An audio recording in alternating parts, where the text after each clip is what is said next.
दोस्तों नमस्ते, मैं सुशील कुलकर्णी। आप देख रहे हैं एनालाइजर न्यूज हिंदी। मुझे एक गाना बहुत ही याद आ रहा है। नवरंग फिल्म का है, बहुत पुरानी फिल्म है और उस फिल्म में एक गाना था संध्या, जिसमें बहुत बेहतरीन नृत्य करते हुए दिखाई दे रही थी। पंख होते तो उड़ आती रे, तुझे दिल का दाग दिखलाती रे। ये गाना इसलिए महत्वपूर्ण है कि पंख होते, अगर पंख होते तो अपने पिया के पास उड़कर चली जाती है और उड़कर जाकर अपने दिल का हाल बताती। कैसा बेकरार है उसका दिल, यह बताने के लिए बहुत ही उतावली हो चुकी है और उसको अपने पिया के पास जाना है। पंख होते तो उड़ आती रे, तुझे दिल का दाग दिखलाती रे, रसिया ओ जालिमा। अब यही गाना महाराष्ट्र और भारत की राजनीति में गाया जा रहा है।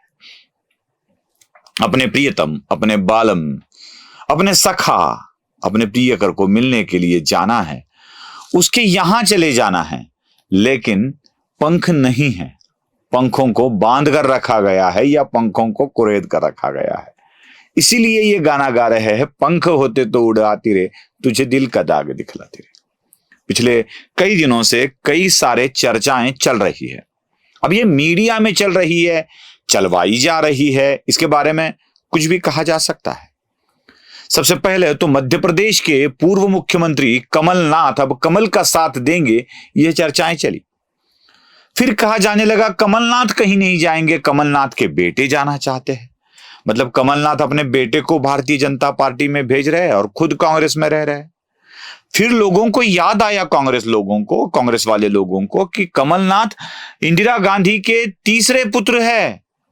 खुद इंदिरा गांधी कहती थी कमलनाथ मेरे तीसरे पुत्र है। इन विधानों का दाखला दिया जाने लगा, कहा जाने लगा कमलनाथ कैसे जा सकते हैं। और कमलनाथ बेचारे हैं कि कुछ भी बोल नहीं रहे हैं। मेरा कुछ तय होता है तो आपको जरूर बताऊंगा, यह कहकर चुप बैठ रहे।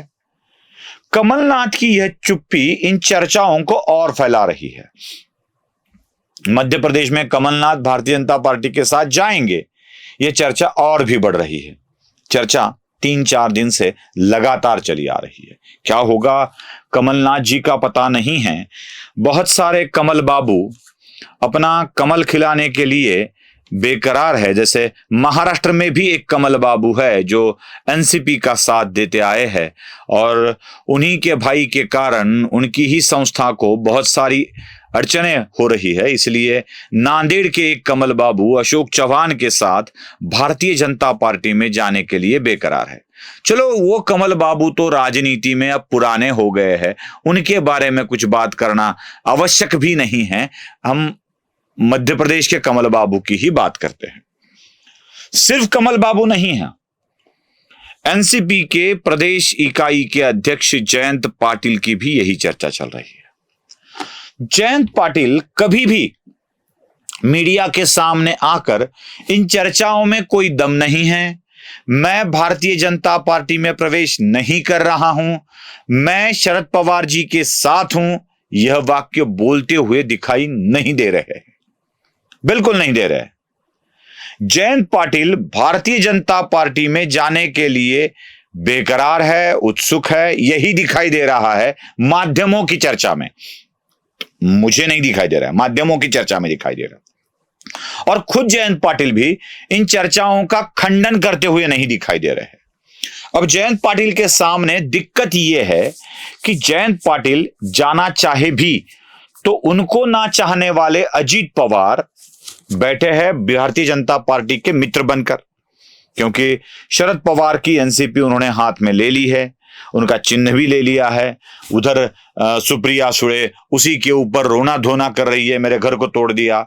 इनके पिता ने न जाने कितने घरों को तोड़ दिया, इसके ऊपर बात नहीं करती है। लेकिन अजीत पवार ने छोड़ दी पार्टी, छोड़ दिया घर परिवार, इसके ऊपर वो बहुत बड़ी बहस करती है।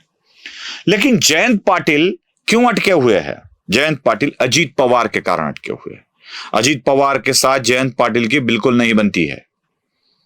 जयंत पाटिल की सारी चांसेस को, जयंत पाटिल डीसीएम बन सकते थे, जयंत पाटिल और कुछ बड़ा बन सकते थे, अजीत पवार के कारण वो नहीं बन पाए। अजीत पवार भारतीय जनता पार्टी के मित्र बनकर जाकर बैठे हैं और जयंत पाटिल अगर भारतीय जनता पार्टी में चले जाते हैं तो जयंत पाटिल के लिए और भी मुश्किलें बढ़ सकती है। तो जयंत पाटिल आते हैं तो अजीत पवार के सामने की भी मुश्किलें बढ़ सकती है। भारतीय जनता पार्टी ये दांव खेलकर अजीत पवार को भी कंट्रोल कर सकती है और जयंत पाटिल को भी शरद पवार से तोड़ सकती है। शरद पवार की कमर तोड़ना भारतीय जनता पार्टी का मकसद है, बिल्कुल मकसद है, और क्यों नहीं होना चाहिए।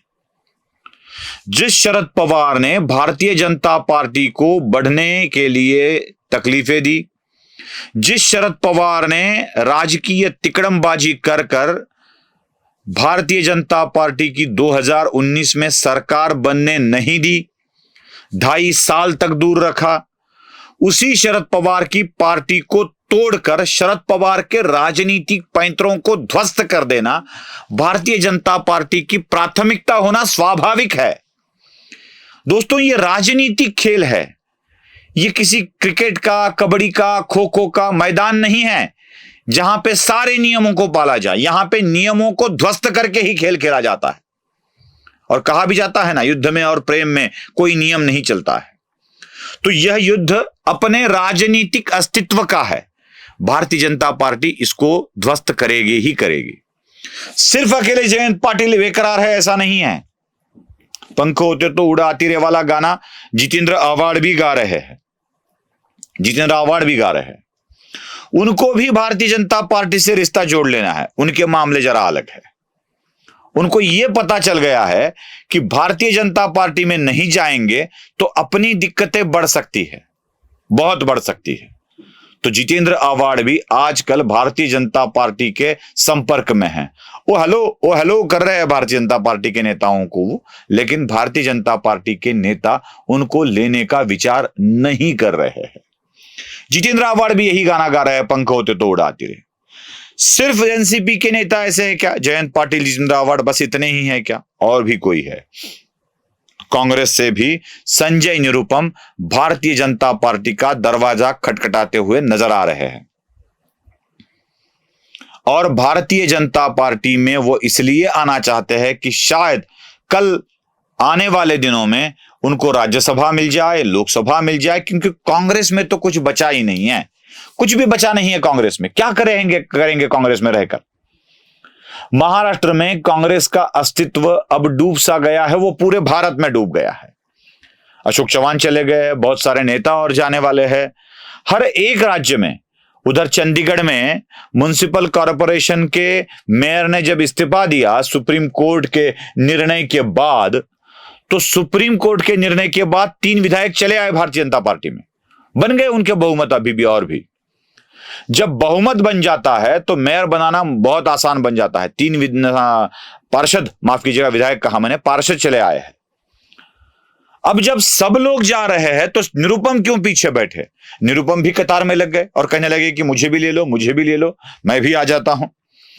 ये कमलनाथ से लेके संजय निरुपम तक सिर्फ इतना नहीं है, लगभग 12 सांसद और भिन्न भिन्न राज्यों के 40 विधायक कांग्रेस को छोड़कर भारतीय जनता पार्टी में आने के फिराक में हैं।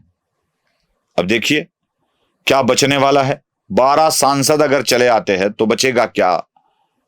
कांग्रेस के पास बचेगा क्या? कांग्रेस की डूबती नैया में कोई भी बैठने को अब तैयार नहीं है।